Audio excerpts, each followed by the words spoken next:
Welcome to my YouTube channel. আশা করি তোমরা সবাই ভালো আছো।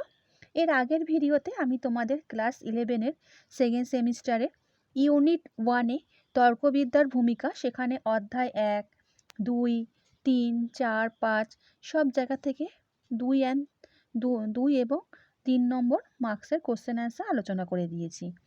এরপরে আমি তোমাদের ইউনিট 2-তে নীতিবিদ্যার ভূমিকা, সেখানে অধ্যায় 2 পাশ্চাত্য নীতিবিদ্যা, নৈতিক প্রত্যয়সমূহ, নৈতিক তত্ত্বসমূহ কোশ্চেন অ্যান্সার দিয়ে দিয়েছি। তারপরে ভারতীয় নীতিবিদ্যা থেকে পুরুষার্থ, সেখানেও কোশ্চেন অ্যান্সার দিয়ে দিয়েছি। যারা দেখোনি তারা আমার চ্যানেলে গিয়ে সেসব ভিডিও দেখে নিতে পারো। আজকে আমি তোমাদের যেটা আছে শ্রীমদ্ ভগবদ্ গীতা নিষ্কাম কর্মের ধারণা কোশ্চেন অ্যান্সার 2 মার্কসে আলোচনা করে দিচ্ছি। এর পরেরগুলোতে আমি তোমাদের 3 তারপরে 6 মার্কসের কোশ্চেন অ্যান্সার আলোচনা করে দেবো। চ্যানেলে যারা নতুন, চ্যানেলটা সাবস্ক্রাইব করে রাখো, আর ভিডিওটা ভালো লাগলে লাইক এবং বন্ধুদের শেয়ার করে দিও। তাহলে বন্ধুরা আরম্ভ করে দিচ্ছি। আমার প্রথম কোশ্চেন, মোক্ষ মার্গ কি? মার্গ শব্দটির অর্থ হলো পথ বা উপায়, অর্থাৎ যে পথে এগিয়ে গেলে মোক্ষ বা মুক্তি লাভ হয় তাকেই বলা হয় মোক্ষ মার্গ।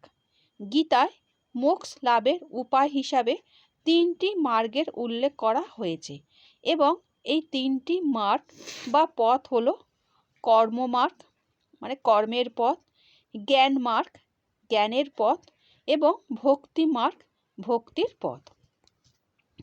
গীতার কর্মযোগের আদর্শ কি? গীতার কর্মযোগের আদর্শ হলো নিষ্কাম কর্ম। আসক্তি শূন্য কর্মকেই গীতায় নিষ্কাম কর্মরূপে উল্লেখ করা হয়েছে। সমস্ত রকম মোহ থেকে মুক্ত হয়ে কর্ম করাকেই বলা হয় আসক্তি শূন্য কর্ম, যা নিষ্কাম কর্মেরই নামান্তর মাত্র। এরূপ বিষয়টি হলো গীতার কর্মযোগের মৌল আদর্শ। গীতোক্ত মোক্ষ মার্গগুলি কি পারস্পরিকভাবে বিরোধী?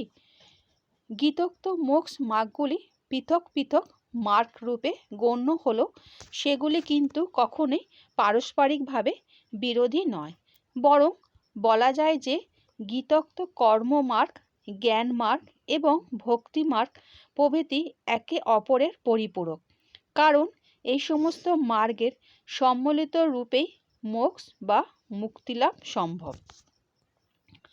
ব্রাহ্মী স্থিতি কি? গীতায় উল্লেখ করা হয়েছে যে নিষ্কাম স্থিতিপ্রজ্ঞ ব্যক্তির কোনো বিষয়াসক্তি থাকে না, তার চিত্তে যা থাকে তা হলো ভগবদাসক্তি। স্থিতধী ব্যক্তির তাই কোনো প্রকার বিষয়ভোগ হয় না, কারণ তার বিষয়ভোগের কোনো চেতনা থাকে না। চেতনা থাকে ভগবানের প্রতি। স্বাভাবিকভাবে তার কর্তৃত্বাভিমানও থাকে না। এর ফলে যোগী এক পরম স্থিতিলাভ করেন এবং একেই বলা হয় ব্রাহ্মী স্থিতি।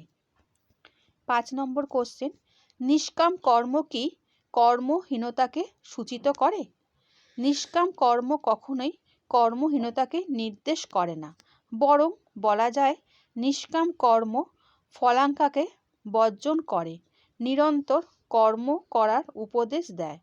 কর্মহীনতা কখনোই সকাম বা নিষ্কাম হতে পারে না, একমাত্র কর্মই সকাম বা নিষ্কাম রূপে গণ্য হয়। নিষ্কাম কর্ম তাই কর্মহীনতাকে সূচিত না করে কর্ম প্রবণতাকে সূচিত করে। বর্ধিত স্থিতিপ্রজ্ঞ কি? স্থিতিপ্রজ্ঞ ব্যক্তি যখন সমাধি অবস্থা থেকে ফিরে আসেন তখন তাকে বলা হয় বর্ধিত স্থিতিপ্রজ্ঞা। এরূপ স্থিতিপ্রজ্ঞ ব্যক্তি সমাধিস্থ স্থিতিপ্রজ্ঞের ন্যায় চিত্রের ভূমিতে অবস্থান করেন। ভূত্রাণের পর কাম্য বিষয়ের সঙ্গে ইন্দ্রিয় সংযোগ হলেও তিনি নিলিপ্ত থাকেন। এরূপ স্থিতিপ্রজ্ঞ অনুরাগ, ভয় ও ক্রোধহীন রূপে গণ্য। মোক্ষের সহায়ক কোন কর্ম? গীতায় মোক্ষের সহায়ক রূপে নিষ্কাম কর্মকেই উল্লেখ করা হয়েছে, কারণ একমাত্র নিষ্কাম কর্মই মানুষকে ক্রমান্বয়ে আধ্যাত্মিক উত্তরণের পথে এগিয়ে নিয়ে যায় এবং মুক্তির পথ প্রশস্ত করে।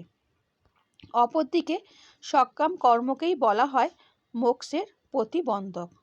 সমাধির স্থিতিপ্রজ্ঞা কি?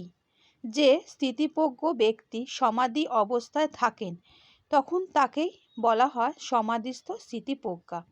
এইরূপ স্থিতিপ্রজ্ঞ ব্যক্তি চিত্রের ভূমিতে অবস্থান করেন। এইরূপ ব্যক্তি তত্ত্বজ্ঞানীরূপে গণ্য হন এবং সমস্ত প্রকার দ্বন্দ্বের ঊর্ধ্বে অবস্থান করেন। গীতার মতে কর্মযোগ কি? গীতার মতে ফলাঙ্কা শূন্য সমত্ব বুদ্ধিযুক্ত স্বধর্ম পালনই হলো কর্মযোগ। কর্মযোগে তাই কর্মফলের কোনো আকাঙ্ক্ষা থাকে না, দ্বন্দ্বমূলক বিষয় সমত্ব জ্ঞান থাকে এবং এভাবেই স্বধর্ম পালনের জন্য কর্ম করাই হলো কর্মযোগ। এইরূপ কর্মযোগী মানুষকে পরম সত্তার দিকে টেনে নিয়ে যায় এবং মানুষ এক প্রকার অনাবিল আনন্দ উপভোগ করে। স্থিতিপ্রজ্ঞ কাকে বলে? যে ব্যক্তি সর্বদাই ভগবানের চিন্তায় নিজেকে মগ্ন রাখেন তিনিই হলেন স্থিতিপ্রজ্ঞ। স্থিতিপ্রজ্ঞ ব্যক্তির কোনো কামনা বাসনা থাকে না। তিনি সর্বদাই এক অনাবিল আনন্দ অনুভব করেন এবং চিত্রের ভূমিতে বিরাজ করেন। স্থিতিপ্রজ্ঞ ব্যক্তি কোথায় অবস্থান করেন? স্থিতিপ্রজ্ঞ ব্যক্তি চিত্রের ভূমিতে অবস্থান করেন। ভূত্থিত স্থিতিপ্রজ্ঞ চিত্রের ভূমিতে থাকেন বলে ভূত্থানের পর ইন্দ্রিয় সন্নিকর্ষ হলেও তিনি নিলিপ্ত থাকেন। সেই কারণে বলা যায় যে ভূত্থিত স্থিতিপ্রজ্ঞের কোনো প্রকার তাপ অনুতাপ থাকে না।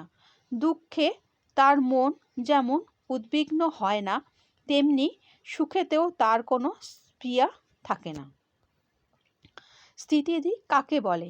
গীতায় উল্লেখ করা হয়েছে যে ব্যক্তি আত্মনিষ্ঠ অর্থাৎ দুঃখেতে বিচলিত নন, আবার সুখেতেও আসক্ত নন, ভয় এবং ক্রোধ এই উভয় রিপু থেকে যিনি মুক্ত, সেইরূপ ব্যক্তিকেই বলা হয় স্থিতিধি ব্যক্তি। স্থিতিধি ব্যক্তির পক্ষেই নিষ্কামভাবে কর্ম করা সম্ভব। এদের চিত্র সর্বদা ভগবানেই সমর্পিত। স্থিতিপ্রজ্ঞ কয় প্রকার ও কি কি? আচার্য শঙ্কর তার গীতা ভাষ্যে অবস্থা ভেদে স্থিতিপ্রজ্ঞ ব্যক্তি স্বরূপ দুভাবে বর্ণনা করেছেন: সমাধিস্থ স্থিতিপ্রজ্ঞ এবং ভূত্থিত স্থিতিপ্রজ্ঞ। যে নিষ্কাম যোগী অজ্ঞানের সঙ্গে কামাদি সমস্ত প্রকার বৃত্তিকে পরিত্যাগ করতে সম্মত তাকেই বলা হয় সমাধিস্থ স্থিতিপ্রজ্ঞ।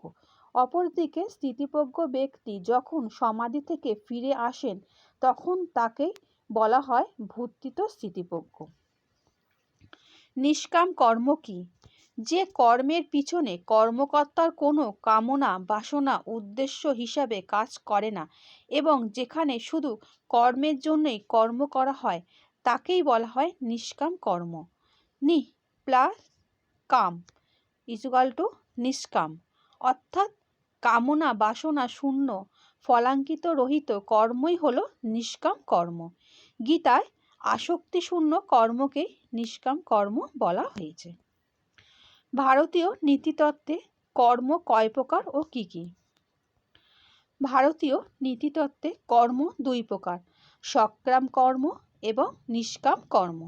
কামনা বাসনা জড়িত কর্মকেই বলা হয় সকাম কর্ম, যা বন্ধনের হেতু হয়, আর কামনা বাসনা বর্জিত কর্মকেই বলা হয় নিষ্কাম কর্ম, যা মোক্ষের হেতু হয়। নিষ্কাম কর্মের লক্ষণগুলি কি? গীতায় নিষ্কাম কর্মে 4টি লক্ষণের কথা উল্লেখ করা হয়েছে। এই 4টি লক্ষণ হলো: শুধু কর্মেই ব্যক্তির অধিকার স্থাপন, ফলাঙ্কা বর্জন, কর্মে কর্তৃত্বাভিমান বর্জন এবং সমস্ত কর্ম ঈশ্বরে সমর্পণ। এই 4টি লক্ষণে সমৃদ্ধ কর্মকে নিষ্কাম কর্মের মর্যাদা দেওয়া হয়। সকাম কর্ম কাকে বলে? যে কর্মের পিছনে কর্মকর্তার কামনা বাসনা উদ্দেশ্য হিসাবে কাজ করে তাকেই বলা হয় সকাম কর্ম। এরূপ কর্মের সঙ্গে জড়িয়ে থাকে কর্মফল এবং সেই কর্মফল কর্মকর্তাকে ভোগ করতেই হয়। সকাম কর্মের জন্য মানুষ সংসার বন্ধনে আবদ্ধ হয়। যোগাত্ম কর্ম কি? ফলাঙ্কা বর্জন করে ঈশ্বরে সমর্পিত চিত্তে কর্ম করার দক্ষতাকে গীতায় যোগরূপে উল্লেখ করা হয়েছে। এরূপে যোগের পরিপ্রেক্ষিতে যে কর্ম সম্পাদন করা হয় সেগুলিকেই বলা হয় যোগাত্ম কর্ম। অর্থাৎ বলা যায় যে যোগে নির্মিত কর্মই হলো যোগাত্ম কর্ম। ধর্মযুদ্ধ কি? ধর্মযুদ্ধের অর্থ হলো অন্যায়ের বিরুদ্ধে ন্যায়ের যুদ্ধ, অধর্মের বিরুদ্ধে ধর্মের যুদ্ধ। দেশের সার্বভৌমত্ব রক্ষার জন্য যে যুদ্ধ তা হলো ধর্মযুদ্ধ। ধর্মযুদ্ধে সার্বিক মঙ্গল সাধন করা হয়, কিন্তু এই ধর্মযুদ্ধ হলো ক্ষত্রিয়ের শ্রেষ্ঠ কর্তব্য। ক্ষত্রিয়ের ধর্মোচিত যুদ্ধ বলে একে ধর্মযুদ্ধ বলা হয়। ভূত্বিত স্থিতিপ্রজ্ঞের আচার ব্যবহার কিরূপ? ভূত্বিত স্থিতিপ্রজ্ঞের আচার ব্যবহারকে গীতায় কচ্ছপের আচার ব্যবহারের সঙ্গে তুলনা করা হয়েছে। কচ্ছপ যেমন পরিস্থিতি অনুযায়ী তার বিভিন্ন অঙ্গ প্রত্যঙ্গকে নিজের মধ্যে গুটিয়ে নেয়, ভূত্বিত স্থিতিপ্রজ্ঞ তেমনি তার ইন্দ্রিয়গুলিকে সংযমপূর্বক নিজের মধ্যে অন্তরীপ করে রাখে। ভূত্বিত স্থিতিপ্রজ্ঞের প্রজ্ঞা পরমাত্মায় প্রতিষ্ঠিত হয়ে থাকে।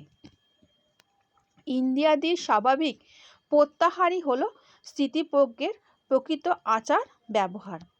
নিষ্কাম কর্মের প্রকৃত কর্তা কে? নিষ্কাম কর্মের প্রকৃত কর্তা হলেন ঈশ্বর।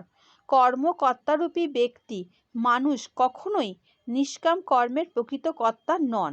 একমাত্র ঈশ্বর হলেন আমাদের সমস্ত প্রকার কর্মের পরিকল্পনাকারী এবং তার পরিচালনায় আমাদের নিষ্কামভাবে কর্ম করে থাকি। সুতরাং ঈশ্বরকেই নিষ্কাম কর্মের কর্তা বলা যায়। আচ্ছা বন্ধুরা, আশা করি তোমরা আজকের কোশ্চেন অ্যান্সার বুঝতে পেরেছো। চ্যানেলের সঙ্গে যুক্ত থাকো। নেক্সট ভিডিওতে আমি তোমাদের বৌদ্ধদের অষ্টাঙ্গিক মার্গের ধারণা, সেখান থেকে কোশ্চেন অ্যান্সার আলোচনা করে দেবো।